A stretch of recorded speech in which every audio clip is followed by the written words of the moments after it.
राम राम, जय माँ भारती, जय हिंदुस्तान।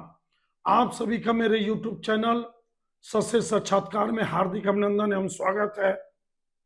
आप सबसे निवेदन करूंगा कि हरियाणा और कश्मीर में लगभग, हरियाणा में सरकार आई है मैं बताया, जम्मू कश्मीर में भाजपा की सीट बढ़ी बताया, वोटिंग परसेंटेज सबसे ज्यादा है जम्मू कश्मीर में भाजपा के, ये भी मेरा आकलन सटीक बैठा। अब महाराष्ट्र और झारखंड के चुनाव का प्रारंभिक बहुत संक्षिप्त बात आपको बता दूं मैं कि आने वाले 1-1.5 महीने में महाराष्ट्र और झारखंड के चुनाव होने हैं। उत्तर प्रदेश के बाद अगर लोकसभा सीट के हिसाब से सबसे बड़ा अगर कोई स्टेट है तो वह महाराष्ट्र, जहां पर भारतीय जनता पार्टी बुरी तरह चुनाव हारी। 48 में से 2019 में लगभग 43 सीट जीतने वाली भाजपा गठबंधन के साथ मात्र 17 सीटों पे सिमट गई।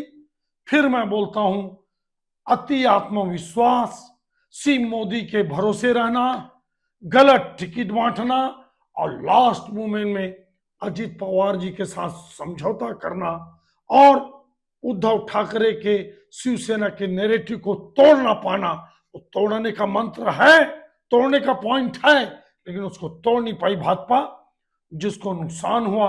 लेकिन अब विधानसभा चुनाव आपको मैं बता रहा हूं, लोकसभा में तो बुरी तरह हारी, हालांकि मात्र 2 लाख वोट कम है। मेरे ख्याल से 1% वोटों का भी अंतर नहीं है दोनों गठबंधन में, महायुति और महाअघाड़ी में। लेकिन एक संक्षिप्त आकलन में आज आपको बता दूं, अभी तो घोषणा नहीं हुआ है, टिकट वितरण नहीं हुआ है। मैं मराठवाड़ा की बात बताऊंगा, मैं विदर्भ की बात बताऊंगा, मैं मुंबई के बारे में बताऊंगा, मैं पश्चिमी महाराष्ट्र के बारे में बताऊंगा, सभी सीटों के बारे में मैं सटीक आकलन आपको बताऊंगा।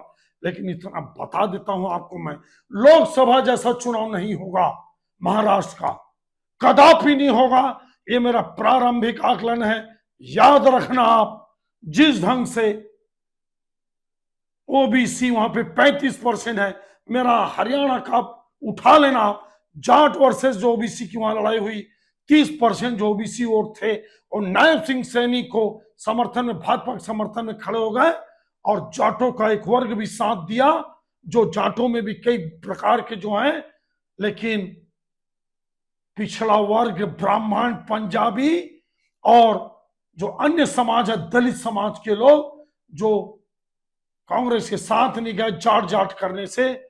उसी प्रकार से आपको मैं बता दूं, लोकसभा में ना मराठा ठीक से साथ दिया बीजेपी को, ना ओबीसी ने साथ दिया, क्योंकि एक भ्रम की स्थिति थी, वो स्थिति धीरे धीरे दूर हो रही है। 35% ओबीसी वाला महाराष्ट्र आज मेरे को लगता है भाजपा के साथ खड़ा होगा, कटाकट लड़ाई होगी, किसकी सरकार बनेगी मैं आपको बताऊंगा, इंतजार करिए। लेकिन आज जब मैं 1.5 महीना पहले, जब अभी घोषित नहीं हुआ चुनाव, आज कहीं ना कहीं आगे निश्चित रूप से महाअघाड़ी है। लेकिन मैं फिर बोल दूं, चुनाव तो 5 दिन में बदलते हैं भाई साहब, हरियाणा का मेरा सुन लेना, 5-10 दिन में बदलते हैं। और महाराष्ट्र में अगर देवेंद्र फडणवीस को आगे रखकर चुनाव बीजेपी लड़ेगी, मैं बीजेपी की बात कर रहा हूं, और शिंदे जी पर ज्यादा भरोसा करेगी, तो निश्चित रूप से भारतीय जनता पार्टी दमदार चुनाव लड़ेगी। लेकिन आपको बता दूं, लोकसभा जैसा चुनाव नहीं होगा, बराबर की लड़ाई होगी।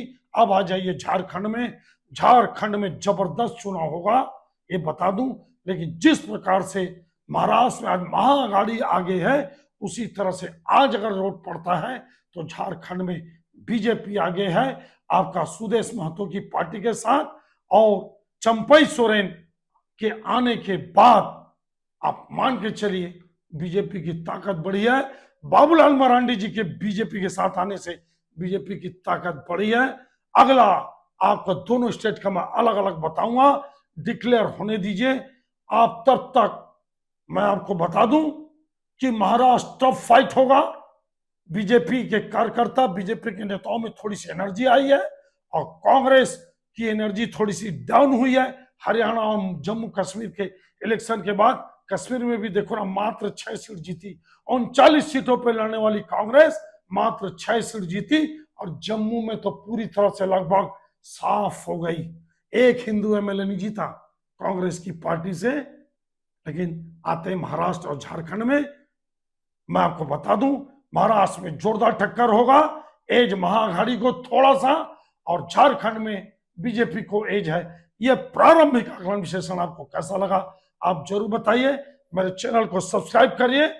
महाराष्ट्र की एक एक सीट की जानकारी मैं आपको दूंगा, मिला लेना आप रिजल्ट से।